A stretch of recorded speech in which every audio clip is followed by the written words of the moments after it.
مکہ کی تپتی ہوئی ریت، گرم ہوائیں اور خانہ کعبہ کے ارد گرد لوگوں کا ہجوم۔ انہی دنوں مکہ میں ایک ایسا شخص تھا جس کا نام سن کر لوگ خوف زدہ ہو جاتے تھے۔ وہ تھا عمر ابن الخطاب۔ لمبا قد، طاقتور جسم اور چہرے پر سختی، وہ قریش کے بہادر ترین لوگوں میں شمار ہوتا تھا۔ اسلام سے سخت نفرت کرتا تھا۔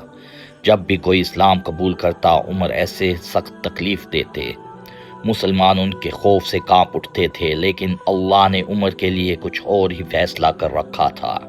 ایک دن عمر رضی اللہ تعالی عنہ غصے میں تلوار لے کر گھر سے نکلے۔ ان کا ارادہ تھا کہ نعوذ باللہ رسول اللہ صلی اللہ علیہ وآلہ وسلم کو شہید کر دیں۔ راستے میں ایک شخص ملا، اس نے کہا، عمر پہلے اپنے گھر کی خبر لو، تمہاری بہن اور بہنوئی اسلام قبول کر چکے ہیں۔ یہ سنتے ہی عمر رضی اللہ تعالی عنہ کا غصہ اور بڑھ گیا۔ وہ فوراً اپنی بہن کے گھر پہنچے۔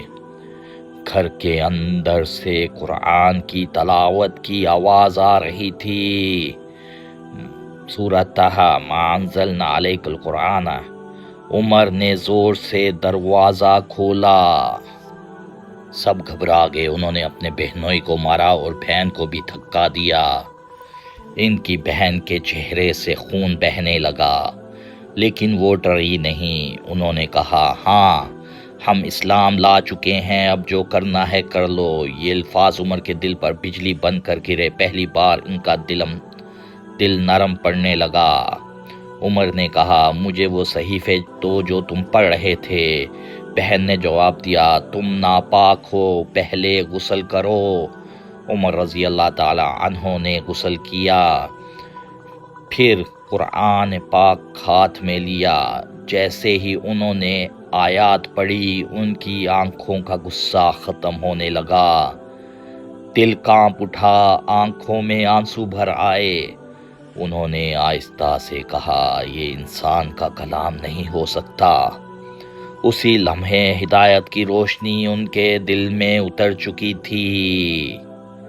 عمر رضی اللہ تعالی عنہ سیدھے دارالارقم کی طرف روانہ ہوئے۔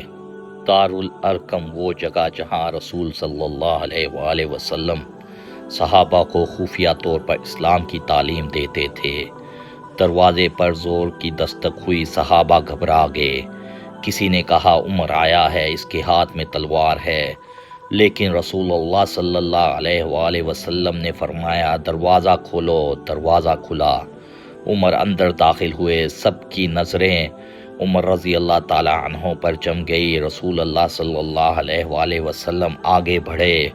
آپ صلی اللہ علیہ وسلم نے عمر کی چادر پکڑی اور فرمایا، عمر اب بھی وقت ہے، حق قبول کر لو۔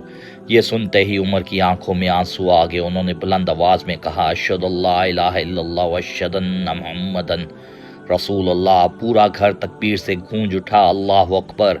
اس دن اسلام کو ایک عظیم محافظ مل گیا تھا۔ عمر رضی اللہ تعالیٰ عنہ کے اسلام قبول کرنے کے بعد مسلمان پہلی بار کھلے عام خانہ کعبہ میں نماز پڑھنے لگے۔ قریش حیران رہ گئے۔ اب عمر رضی اللہ تعالیٰ عنہ اسلام کے دشمن نہیں تھے، بلکہ اسلام کے محافظ بن چکے تھے۔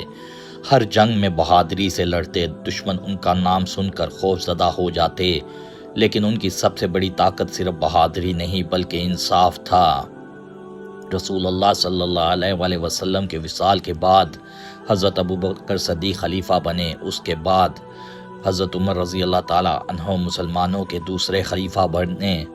ان کے دور میں اسلامی ریاست بہت دور تک پھیلی، لیکن اتنی بڑی حکومت کے باوجود ان کی اپنی زندگی انتہائی سادہ تھی۔ عمر رضی اللہ تعالیٰ عنہ راتوں کو بھیس بدل کر مدینہ کی گلیوں میں گھومنے نکل جاتے تاکہ دیکھ سکیں کوئی بھوکا تو نہیں۔ ایک رات عمر رضی اللہ تعالیٰ عنہ نے دیکھا کہ ایک عورت اپنے بچوں کے ساتھ بیٹھی ہے۔ بچے بھوک سے رو رہے ہیں۔ چولہے پر ایک ہانڈی رکھی ہے، لیکن اس میں صرف پانی تھا۔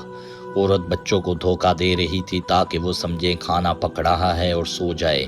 یہ منظر دیکھ کر عمر رضی اللہ تعالیٰ عنہ کی آنکھوں میں آنسو نکل آئے۔ وہ فوراً بیت المال گئے اور وہاں سے آٹے کی بوری اپنے کندھوں پر اٹھائی۔ ایک ساتھی نے کہا، یہ بوجھ میں اٹھا لیتا ہوں۔ عمر رضی اللہ تعالیٰ عنہ نے فرمایا، کیا قیامت کے دن میرا بوجھ بھی تم اٹھاؤ گے؟ پھر وہ خود بوری اٹھا کر لائے اور اپنے ہاتھوں سے بچوں کے لیے کھانا بنایا۔ جب بچے ہنسنے لگے، عمر خاموشی سے آسمان کی طرف دیکھ کر رو پڑے۔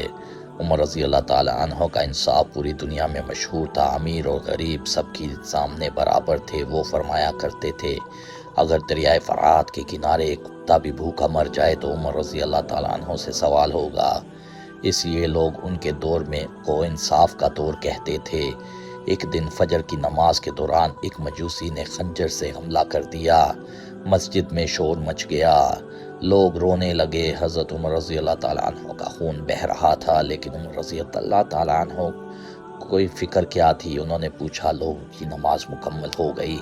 زندگی کے آخری لمحوں میں بھی ان کی زبان پر اللہ کا ذکر تھا، اور پھر اسلام کا وہ عظیم شعر اپنے رب سے جا ملا۔